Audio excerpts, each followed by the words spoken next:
కార్తీక పురాణం 18వ అధ్యాయం సత్కర్మానుష్ఠ ఫల ప్రభావములు. ఓ మునిచంద్ర, మీ దర్శనం వలన ధన్యుడనైతిని. నా సంశయములు తీరునట్లు జ్ఞానోపదేశము చేసిరి. నేటి నుండి నేను మీ శిష్యుడనైతిని. తండ్రి, గురువు, అన్న, దైవము సమస్తము మీరే. నా పూర్వపుణ్య ఫలితము వలనే కదా మీ బోటి పుణ్యపురుషుల సాంగత్యము తతష్టించను.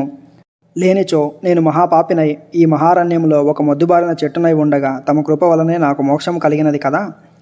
మీ దర్శన భాగ్యము లేని ఎడల ఈ కీకారణ్యములో తరతరాలుగా చెట్టు రూపమును ఉండవలసినదే కదా. అట్టి నేనెక్కడ, మీ దర్శన భాగ్యం ఎక్కడ, నాకు సద్గతి ఎక్కడ, పుణ్యఫల ప్రధానమగు ఈ కార్తీక మాసం ఎక్కడ, పాపాత్ముడగు నేనెక్కడ, ఈ విష్ణువాలయం నందు ప్రవేశించుట ఎక్కడ. ఇవన్నీ దైవికముగా జరిగిన ఘటనలు తప్ప మరొకటి కాదు. కాన నన్ను తమ శిష్యునిగా పరిగణించి సత్కర్మలను మానవుడెట్లు అనుసరించవలయనో దాని ఫలమెట్టిదో విశదీకరింపుడు అని ప్రార్థించను. ఓ ధనలోభ, నీవడిగిన ప్రశ్నలన్నయూ మంచివే, అవి అందరికీ ఉపయోగపడేటివే. కాన వివరించదను, శ్రద్ధగా ఆలకింపుము. ప్రతి మనుషుడు ఈ శరీరమే సుస్థిరమని నమ్మి జ్ఞానశూన్యుడగుచున్నాడు. ఈ భేదము శరీరమునకే గాని ఆత్మకు లేదు. అట్టి ఆత్మజ్ఞానము కలుగుటకే సత్కర్మలు చేయవలనని సకల శాస్త్రములు ఘోషించుచున్నవి. సత్కర్మలను ఆచరించి వాటి ఫలము పరమేశ్వరార్పితమనర్చిన జ్ఞానము కలుగును. మానవుడు ఏ జాతి వాడో ఎటువంటి కర్మలు ఆచరించవలనో తెలుసుకొని అటువంటివి ఆచరింపవలను. బ్రాహ్మణుడు అరుణోదయ స్నానము చేయక సత్కర్మలను ఆచరించన వ్యర్థమగును. అటులనే కార్తీక మాసమందు సూర్యభగవానుడు తులారాశిలో ప్రవేశించుచుండగా, వైశాఖ మాసములో సూర్యుడు మేషరాశిలో ప్రవేశించుచుండగా, మాఘమాసములో సూర్యుడు మకర రాశి యందు ఉండగా, అనగా ఈ 3 మాసముల యందును తప్పక నదిలో ప్రాతకాలమున స్నానము చేయవలను. అటుల స్నానములు ఆచరించి దేవతార్చన చేసిన ఎడల తప్పక వైకుంఠ ప్రాప్తి కలుగును. సూర్యచంద్ర గ్రహణ సమయములందును తదితర పుణ్యదినములందును స్నానము చేయవచ్చును. ప్రాతకాలమున స్నానము చేసిన మనుజుడు సంధ్యావందనము, సూర్య నమస్కారము చేయవలను. ఇట్లు ఆచరించని వాడు కర్మభ్రష్టుడగును. కార్తీక మాసమందు అరుణోదయ స్నానం ఆచరించిన వారికి చతుర్విధ పురుషార్థములు సిద్ధించును. కార్తీక మాసముతో సమానమైన మాసము వేదములతో సరితూగు శాస్త్రము. గంగా, గోదావరి నదులకు సమాన తీర్థములు, బ్రాహ్మణులకు సమానమైన జాతియు, భార్యతో సరితూగు సుఖమును, ధర్మముతో సమానమైన మిత్రుడును, శ్రీవారితో సమానమైన దేవుడును లేడని తెలుసుకొనుడు. కార్తీక మాసమందు విద్యుత్ ధర్మము, స్నానాదులు ఆచరించిన వారు 1,000,000 యాగములు చేసిన ఫలమును పొంది వైకుంఠమునకు పోవుదురు అని అంగీరసుడు చెప్పగా విని మరలా ధనలోబుడిట్లు ప్రశ్నించను. ఓ మునిశ్రేష్ఠ, చాతుర్మాస వ్రతమని చెప్పితిరే, ఏ కారణము చేత దానిని ఆచరించవలను? ఇది వరకు ఎవరైనా ఈ వ్రతం ఆచరించి ఉన్నారా? ఆ వ్రతము యొక్క ఫలితమేమి? దాని విధానమెట్టిది? సవిస్తరంగా విశదీకరింపుడు అని కోరెను. అందులకు అంగీరసుడిట్లు చెప్పెను. ఓయి వినుము. చాతుర్మాస వ్రతం అనగా శ్రీ మహావిష్ణువు మహాలక్ష్మితో ఆషాఢ శుద్ధ ఏకాదశి దినమున పాలసముద్రమున శేషుని పాన్పుపై శయనించి కార్తీక శుద్ధ ఏకాదశి నాడు నిద్ర నుండి లేచును. ఆ 4 మాసములకే చాతుర్మాసములని పేరు.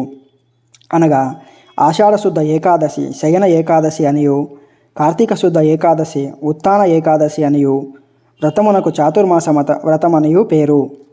ఈ 4 మాసములలో శ్రీహరిని ప్రీతి కొరకు స్నాన, దాన, జప, తపాది సత్కార్యములు చేసి పూర్ణ ఫలములు కలుగును. ఈ సంగతిని శ్రీ మహావిష్ణువు వలన తెలుసుకొంటిని. కాన ఆ సంగతులు మీకు తెలియజేయుచున్నాను.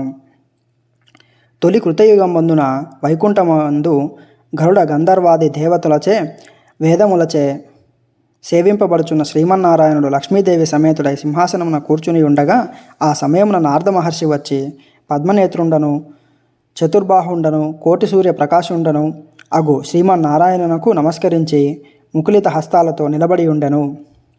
అంత శ్రీహరి నారదుని గాంచి ఏమియూ తెలియని వాని వలె మందహాసముతో నిట్లనెను. నారద, నీవు క్షేమమే గదా? త్రిలోక సంచారివైన నీకు తెలియని విషయములేమున్నవి? మహామునులు సత్కర్మానుష్టములు ఎట్టి విఘ్నములు లేక సాగుచున్నవా? మానవులందరూ వారికి విధించబడిన ధర్మములు ఆచరించుచున్నారా? ప్రపంచమున ఏ అరిష్టములు లేక ఉన్నవి కదా అని కృష్ణ ప్రశ్నలు అడిగెను. అంత నారదుడు శ్రీహరికి, ఆదిలక్ష్మికి నమస్కరించి, ఓ దేవా, ఈ జగంబున నీ వెరుగని విషయములేవియూ లేవు. అయినను నన్ను వచింపమంటచే విన్నవించుచుంటిని. ప్రపంచమున కొందరు మనుషులు, మునులు కూడా తమకు విధించిన కర్మలను నిర్వర్తించుటలేదు. వారు ఎట్లు విముక్తులగుదురో తెలియకున్నాను. కొందరు భుజించకూడదనని పదార్థములు భుజించుచున్నారు. కొందరు పుణ్యవ్రతములు చేయుచు అవి పూర్తిగాక మునిపే మధ్యలో మానివేయుచున్నారు. కొందరు సదాచారులుగా, మరికొందరు అహంకార రహితులుగా, పరనిందాపరాయణులుగా జీవించుచున్నారు. అట్టి వారిని సత్కృపతో పుణ్యాత్ములను నర్చి రక్షింపుము అని నారదుడు ప్రార్థించెను. జగన్నాటక సూత్రధారి అయిన శ్రీమన్నారాయణుడు కలవరపడి లక్ష్మీదేవితో గరుడ గంధర్వాది దేవతలతో వేల కొలది మహర్షులున్న భూలోకానికి వచ్చి ముసలి బ్రాహ్మణ రూపంలో ఒంటరిగా తిరుగుచుండెను. ప్రపంచమంతను తన మాయాలోకమున వీక్షించి రక్షించుచున్న దామోదరుడు వారి వారి భక్తి శ్రద్ధలను పరీక్షించుచుండెను. పుణ్యక్షేత్రములు, పుణ్యనదులు, పుణ్యాశ్రమములు తిరుగుచుండెను. ఆ విధముగా తిరుగుచున్న భగవంతుని గాంచి కొందరు ముసలివాడని ఎగతాళి చేయుచుండ్రి. కొందరు ఈ ముసలివానితో మనకేమి పని అని ఊరుకుండ్రి. కొందరు గర్విష్ఠులైరి.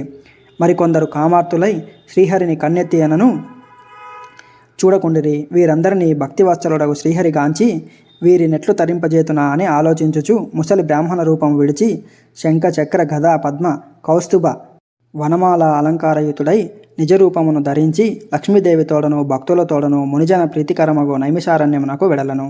ఆ వనమందు తపస్సు చేసుకొనుచున్న మునిపొంగవులు స్వయముగా తమ ఆశ్రమములు కరుదించిన సచ్చిదానంద స్వరూపుడగు శ్రీమన్నారాయణును దర్శించి భక్తి శ్రద్ధలతో ప్రణమిల్లి అంజలి ఘటించి ఆదిదైవమగు ఆ లక్ష్మీనారాయణుని ఇట్లు స్తోత్రము గావించిరి.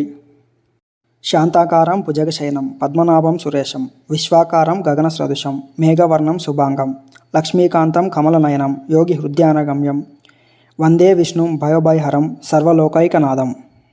లక్ష్మీం క్షీర సముద్ర రాజతనయాం శ్రీరంగధామేశ్వరీం దాసీభూత సమస్త దేవ వనితాం లోకైక దీపాంకురాం శ్రీమన్మంద కటాక్ష లబ్ధ విభవద్ర మహేంద్ర గంగాధరాం త్వం త్రైలోక్య కుటుంబినీం సరసిజాం వందే ముకుంద ప్రియాం. కార్తీక పురాణం 18వ అధ్యాయం సమాప్తం.